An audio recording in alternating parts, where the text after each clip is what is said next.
Welcome to Lineups and Lures. Join hosts Joe and Chris as they break down the biggest stories in professional and amateur sports and reel in the best fishing stories and tips.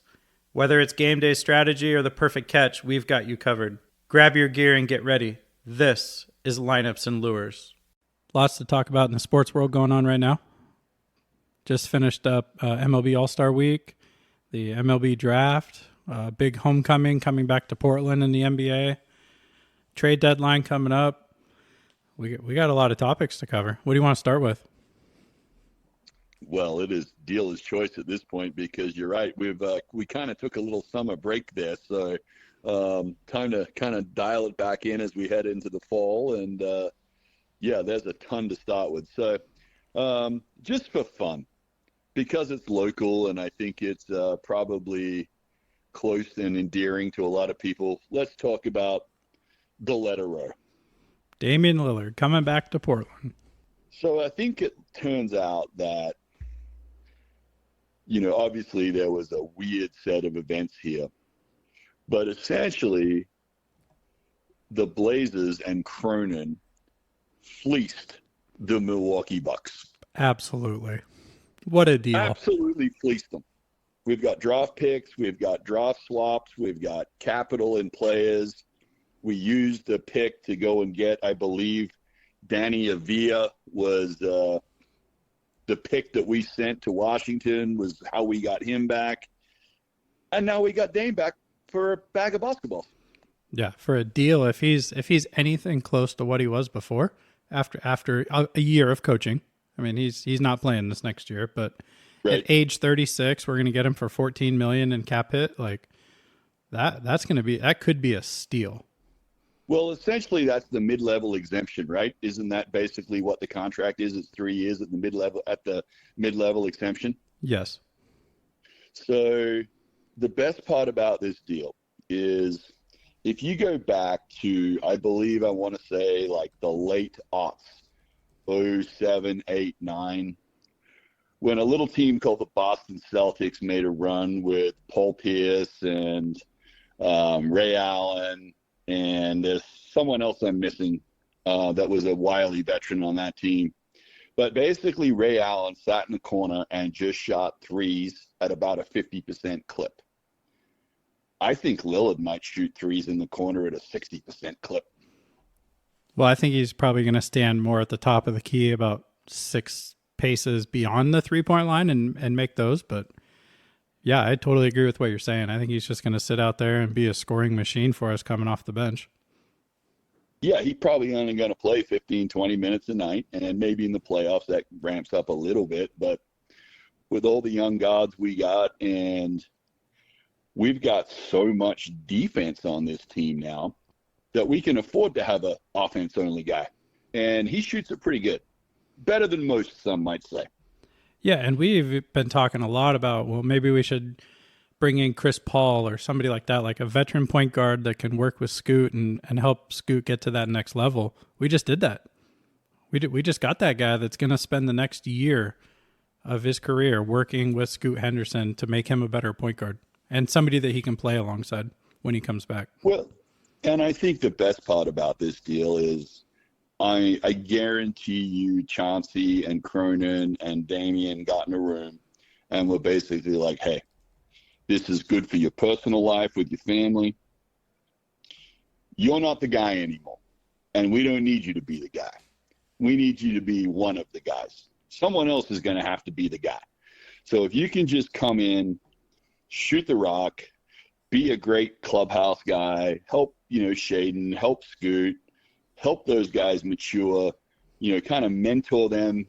It's not easy being a professional athlete. I mean, the things that go along with it, the fact that you might go on a road trip and your house might get burglarized, and, the fact that you're going to have these people from high school or the old neighborhood start sniffing around going, hey, can you throw me some bucks? Those are all real things. And for most people, they will never have to deal with that in their life. But he's a guy that, essentially grew up in a, lower income neighborhood. And obviously now he's probably worth close to $500 million and growing, with these other, investments in the world, whether it's car dealerships, his music career. Ultimately, and we'll dive into this a little bit later, but I ultimately think he is positioning himself to be not the owner of the Portland Trail Blazers, but a minority ownership stake in the Portland Trail Blazers. I think that's a real thing.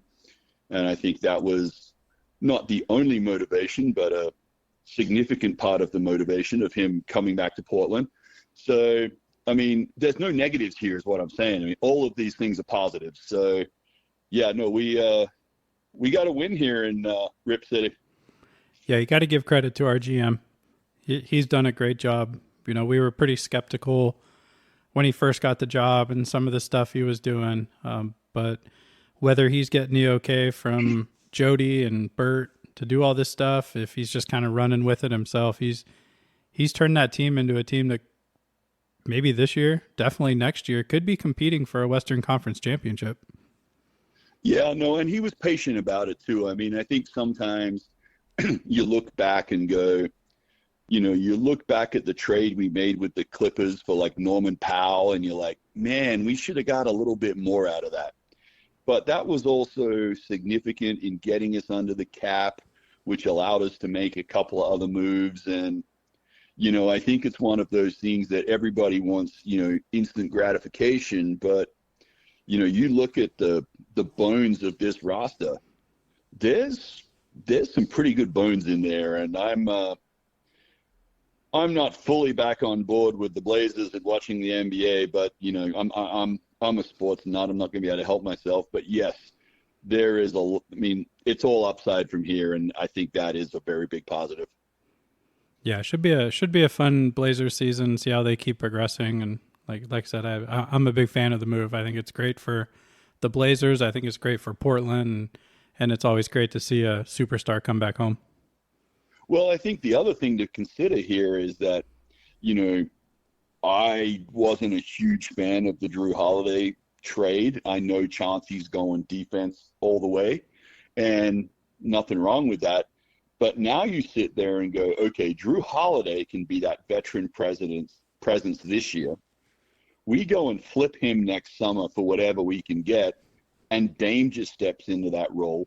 And now you've got a three-man guard rotation between Shaden, Scoot, and Dame, which means either Scoot or Dame will always be on the floor.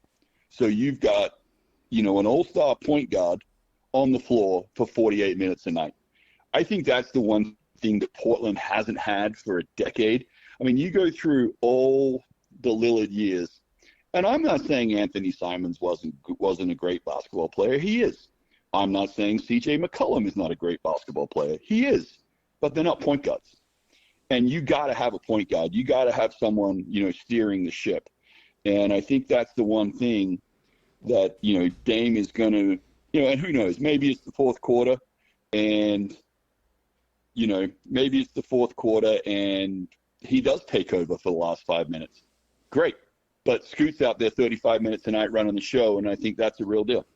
Yeah, he doesn't have to take over for 35, 40 minutes a game. He can come in and be that spark plug, and, maybe you have a day like Brandon Roy did, was against Dallas back in the day. He just goes off for a half. Game 4, I think it was the 2011 season.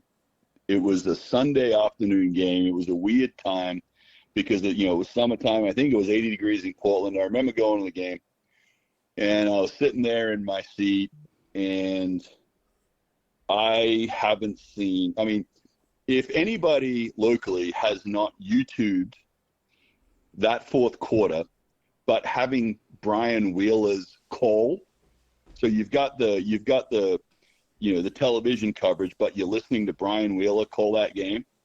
If you don't have a tear in your eye at the end of that fourth quarter, you're just not human. It's kind of like watching Rudy when he gets in the game for that last snap. Yes, it was a miracle. It was his last hurrah. He never did shit after that, but that was about 30 minutes of life that you're not going to get to see very often. Yeah, definitely look that one up. That was, if you think back to all of our Blazer memories since we've both lived here, that's definitely really high up on that list. I mean, you've got, the shot that Dame hit at Houston, obviously, the waving bye-bye to, Paul George, Russell Westbrook. To Paul George and Westbrook. One of the other ones that I remember seeing was, I think we had like 0.4 of a second against Houston in the fourth quarter. And I don't remember who inbounded it, but somebody threw the lob to Batum and he dunked it to win the game. That's right. I think that was against San Antonio, wasn't it? I believe it. I believe you're right. I was at the game, and I remember sitting there going, Batum ran out to the wing and then just doubled back and did a back cut behind his guy. The lob was perfect. He grabs the thing, stuffs it, and 20,000 people went absolutely bananas. Yeah, Brandon Roy's shot against the Rockets to clinch that win. Brandon Roy's 50. Rudy Fernandez going down against the Lakers and almost having a brawl. That was another interesting night at the Rose Garden. Well, the funny thing, who was their small forward that actually came to the Blazers at the end of his career? Longtime Laker. Oh my goodness, why am I brain farting on it? Pretty good player, actually. He kind of fouled Rudy hard. And I think security was doing everything they could do to not stop 20,000 people from Trevor Ariza. I think security was doing everything they could to not have 20,000 people go and punch the crap out of Trevor Ariza that night. They were 100%. I was working on the floor that night of working the game. I remember first of all, it was a Laker game. And second of all, that happens. Like, we were on high alert. I mean, there was so many security guards at the four corners in case something were to happen. They were ready to rush the court. Well, and I believe that was back in the day where they'd hand out those red shirts with Beat LA on them. Yes. I think I still have one of those in my drawer somewhere, but yes. No, great memories. And, kind of to circle back on all this, Dame is, I think at this point, especially with whatever he adds to his statistics, I think rightfully so at this point, the greatest Blazer of all time. I think he's probably going to pass Clyde on this one, which is tough because Clyde was awesome.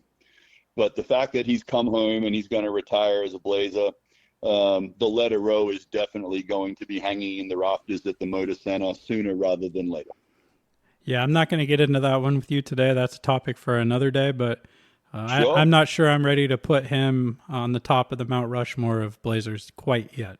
He's working his way up there. He's probably top 5. Well, I don't know if he's number 1.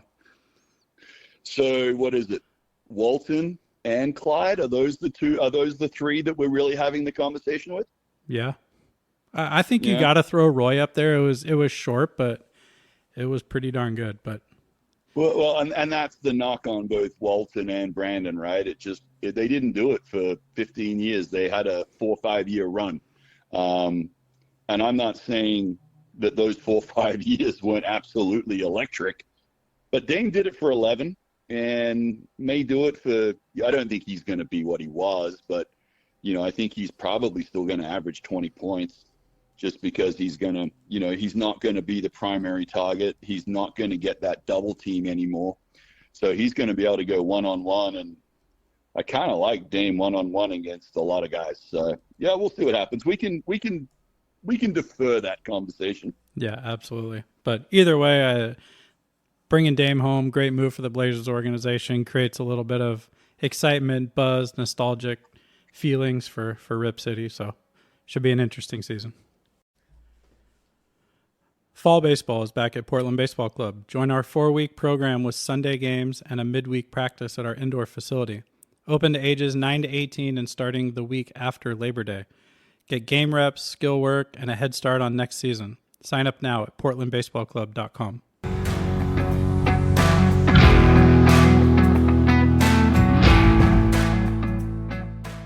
So the MLB All Star Game was last week. We haven't really talked too much about that since it happened, but National League is the winner for the first time. Well, 9 out of the last 10 were won by the American League. Let's just put it that way. Which is crazy when you think about the Phillies, the Dodgers, the Mets, the Giants, the Padres. That's kind of crazy when you think about that. It is, but traditionally the National League has always been more of a pitching league and the American League's always been more of a hitting league, which now with the DH in both leagues, I feel like that's swinging more to even. Correct. But the American League's kind of always been a little bit more dominant of the National League in these events. And, well, 9 out of 10 or now 9 out of 11 proves that. And it took a walk-off home run derby to make it happen, which I gotta say that was awesome. I thought that was a really cool way to end the game, and I'd be interested to see how we could implement that in the regular season. So let's back up a hair. Yes, amazing deal. Does the winner of the All Star Game still dictate who gets the fourth home game in the World Series, or is that purely on best record in the regular season? The All Star Game is nothing but an exhibition. There's Okay. nothing there. They only did that because of that tie that year, so they thought that was kind of weak sauce. So they went in and tried to make it more important, and I think that lasted like 1 year, and then they went right back to just kind of making it an exhibition. I think the spectacle and the drama of the call it the playoff shots, or like in soccer they do the, what do they do? The extra kicks or whatever it's called. Hockey shootouts. It gives it's not necessarily who's the better team, but I tell you what, at least it gives you a result and it gives you an exciting finish. And like you said, it's an exhibition. So yeah, it's great. So before I talk about how I think you could implement this in the regular season, here's what I was disappointed about was the rumor is that Ohtani, Judge, a lot of those guys that we would have wanted to see in that situation had all packed up and gone home. Weren't even in the stadium when the game ended. That's the only thing I think could have made that better was let's get those guys in on this. Let's get the best hitters, the best three on each side. Let's get Cal. Let's get Judge. Let's get Ohtani. Say, how about our very own Dumper? Let's get all those guys, and that would have been electric. And when you think about how could you implement this in a regular season, it kind of has to be one of those last resort things. I know you're not a big fan of the runner on second to start extra innings. I'm a big fan of it because I think it saves pitching staff. So I think you really put your team in a tough situation. In the regular season, I do not want to see it.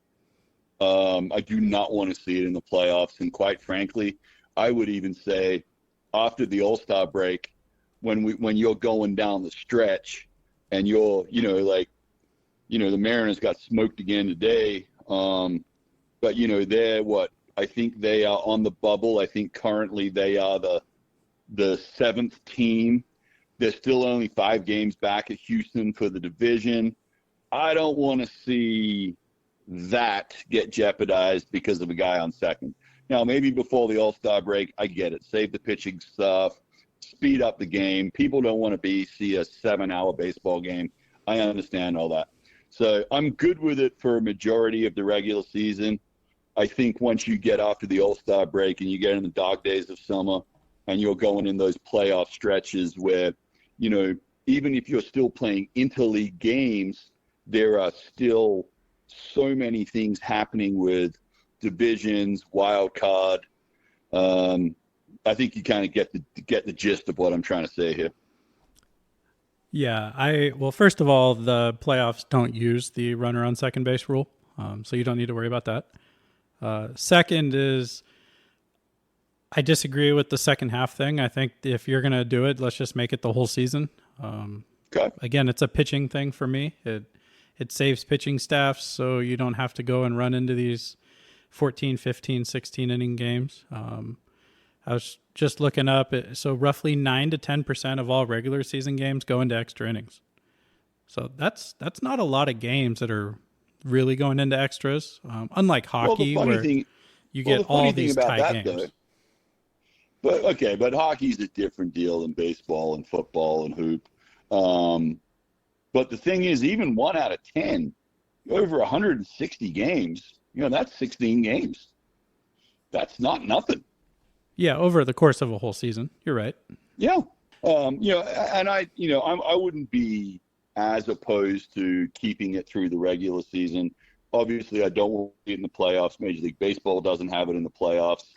I think that you're going to see it the next, collective bargaining agreement. Obviously, that this will be discussed, and as will potentially, what if in the regular season, instead of going to a runner on second base, you got 3 outs and you throw anybody in the dugout can go and take a swing.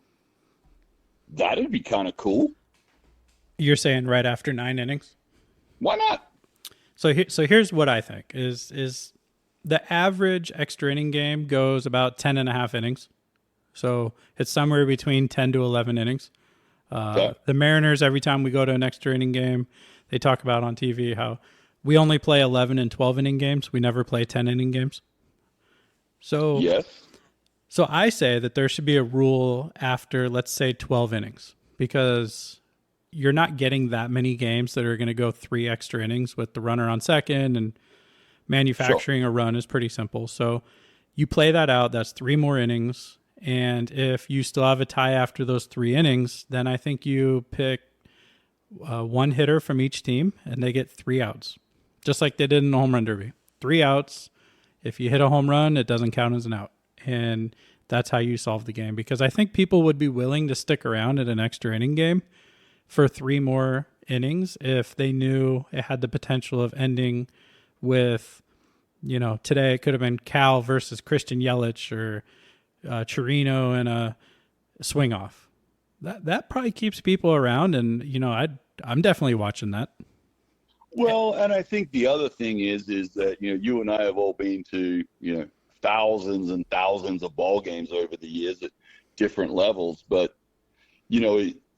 it gives you, there is a definitive end.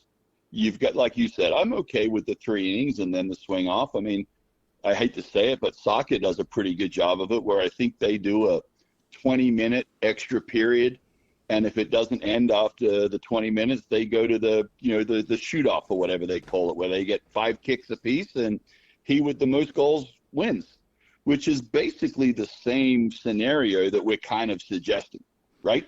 Yeah, and don't you feel like 3 innings with the runner on second rule is probably going to be enough time? Well, it is, because statistics show most games go about 10.5 innings. Statistically, that's enough time for a team to go win a baseball game and not have it come to a swing off. And if you're a manager and you're an organization and you are not in favor of the swing off, you have 3 opportunities to bunt that runner to third and hit a fly ball to score a run. If you don't like it, play small ball, score the run. Pretty simple. Hey there, I'm Chad with Jackson Painting and Remodel, and if you're looking to give your home a fresh new look, you've come to the right place. Whether you need a bold new color for your living room or a fresh coat to brighten up your home's exterior, my team and I have got you covered. We specialize in both indoor and outdoor painting, using only the best materials to make sure your space looks amazing and stands the test of time. If you're ready to transform your home, visit jacksonpainting.com. I'd love to come by, chat about your ideas, and give you a free estimate. At Jackson Painting and Remodel, we don't just paint, we make your vision a reality. Again, visit jacksonpainting.com or call 503-620-2600.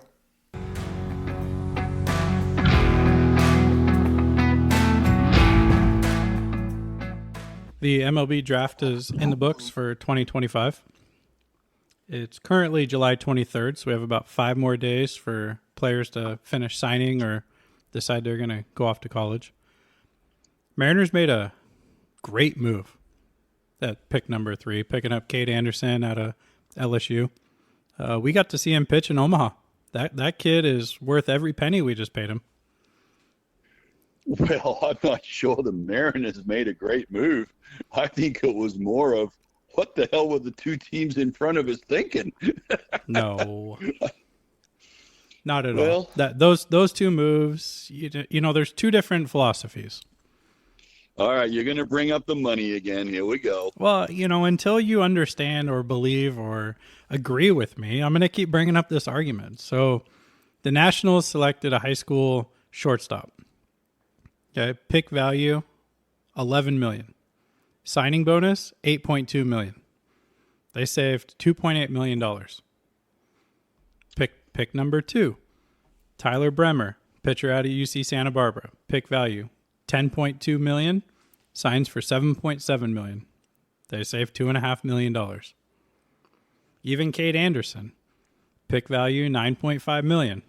Signing bonus, $8.8. 8.8, $700,000. All right. So let's get off the money talk and let's No. This is where we're going. Right. Well, let's knock this out. So, all right. By saving just the Mariners alone, saving $700,000, they were able to go draft people in positions that they normally wouldn't have drafted. And the case in point on that is their 57th pick was a shortstop, Nick Becker, who's really good. And he had a slot value of $1.6 million, and he signed for $2.7. So they were able to take that $700,000 and give it to a guy that they picked up in the second round that they normally wouldn't be able to afford, and they were able to pick him up in that third round. That's a big move, being able to get him. That's why you save the money with the early picks, and that's why the Nationals saved $2.5 million picking a high school shortstop. Or that's why the Angels saved $2.5 million. They were able to reallocate all that money. And then your argument, well, do they even spend all that money? Well, if you look at the Mariners signing, like they were able to pick up a guy, pick number 422 for $230,000. So that's a guy that probably wouldn't have signed if they would have offered the max value, which is $150,000 after the 10th round.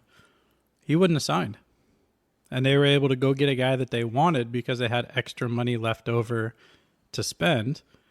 And the Mariners have spent all but $2,000 of their bonus pool.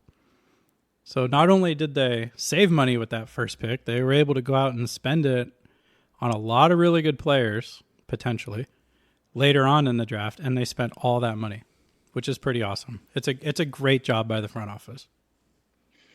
So your summary doesn't go unnoticed, but I guess here's the way I look at it.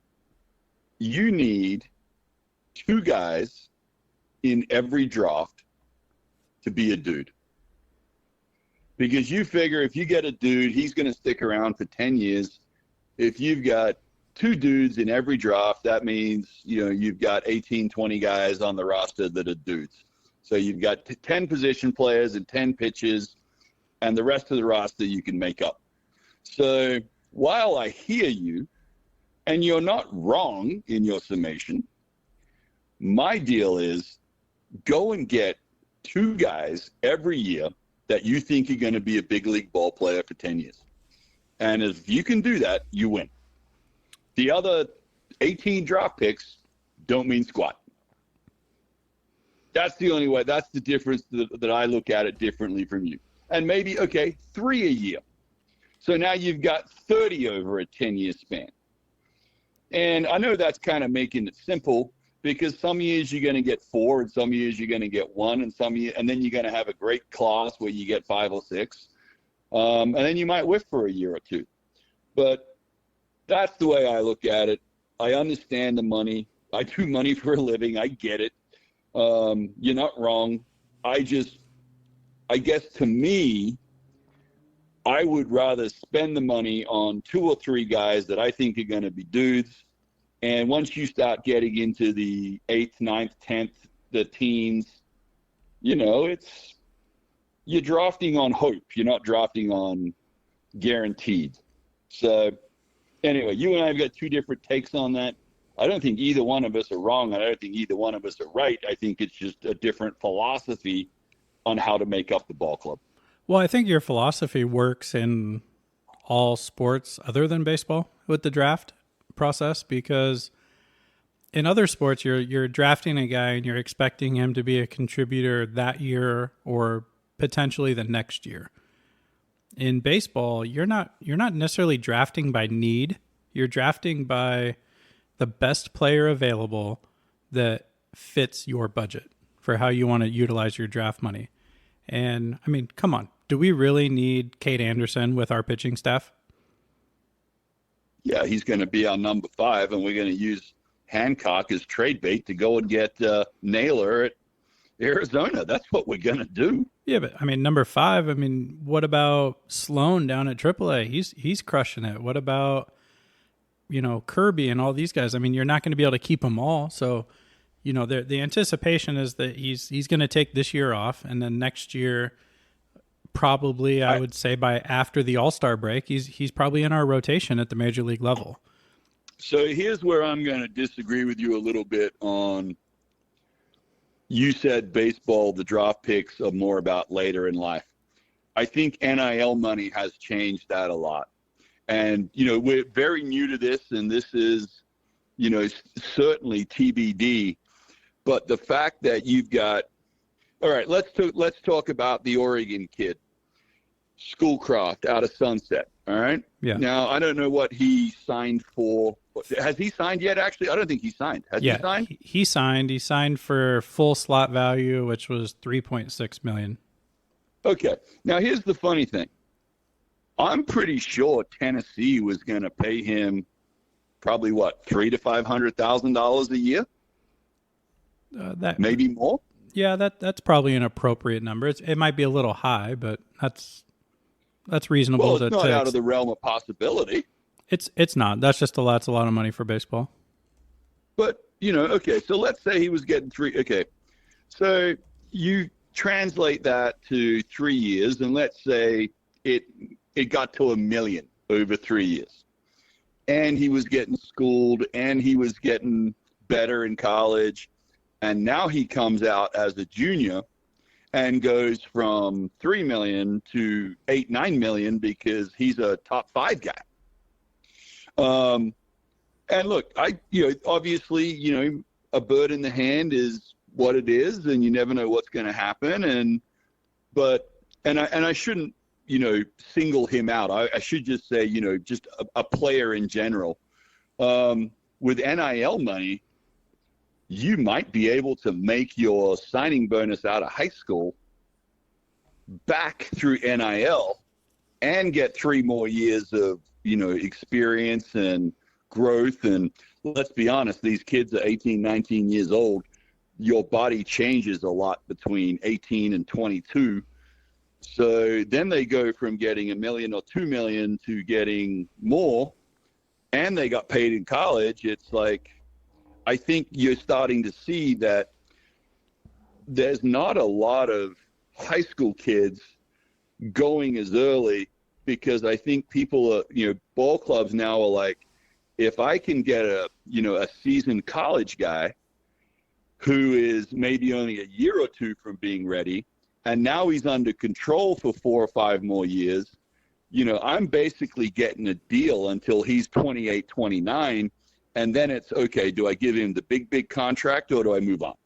So this is one of those things that, I'm not all the way there yet. NIL's only been around for a couple of years. Who knows what the evolution of that's going to be? But I think that's a game changer as far as how, front offices are drafting kids. Yeah, there's a lot to respond to there. So talking about Cruz specifically, you have a 6'7" left-handed pitcher that's already throwing 97 miles an hour. What do you really think his ceiling is? He's going to come out of Tennessee healthy, 1, and 2, throwing now 99 to 100, and you're going to risk the 3 years worth of I'm going to say abuse, but innings and bullpens and everything else that Tony's trying to do to go win baseball games there, because his job is to win a national championship. So if you're Cruz, you're able to take $3.6 million, put it in the bank. Or you can go to Tennessee. I think the average NIL deal is probably around $50,000, maybe a little bit more. So you're going to make $150,000, let's just say $200,000 on a good time for 3 years in NIL money. But now you're also going to log probably 60 innings a year, bullpens, and they're trying to get wins. And if you blow out your arm and get Tommy John, you're just another guy getting Tommy John. You go up to pro ball, you got $3 million in the bank. Well, 3.6 minus taxes. So it's about $2 million. Yeah. So you got $2 million in the bank. That's enough money for you to live on for quite a long time. And you get to go play professional baseball. And if your arm gets hurt there, they're going to pay for it all. And then they're going to give you a little bit more time to come back and rehab from that. Where then you blow that thing out at Tennessee. Number one, they're going to try to get you back to pitch, which if you look at Drew Rasmussen, he's had 3 Tommy Johns. And after his very first one, you can make an argument that he came back, tried to pitch in the College World Series, and came back after like 8 months instead of 12 months because he wanted to pitch and wanted to win a World Series. Well, now he's had 2 more Tommy Johns. So I think there's that whole aspect of take the money. You're young, you're healthy. Take that money, go play pro ball. Now, if you're a hitter, then I think the argument is a little bit different because you can go develop. So you and I have absolutely had this deal. And then once again, this is not about Cruz. This is about everybody. Yes. It also depends on, what your family's wealth situation. I mean, if mom and dad have got a nice business or made some money and, there's some, money isn't the driving force. I think that's a whole different conversation. I mean, Andrew Luck was the classic example. Dad went and took out an insurance policy for $100 million so that Andy Luck could go play his senior year at Stanford.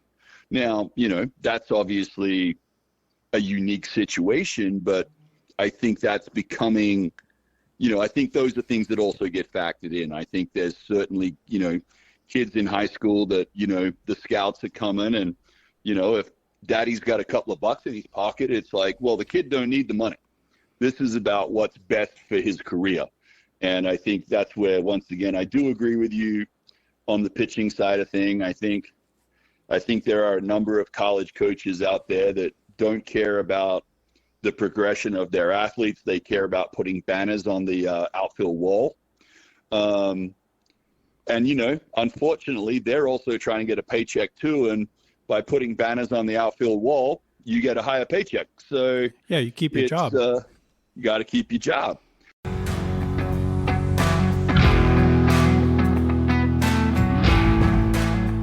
Enjoyed Lineups and Lures?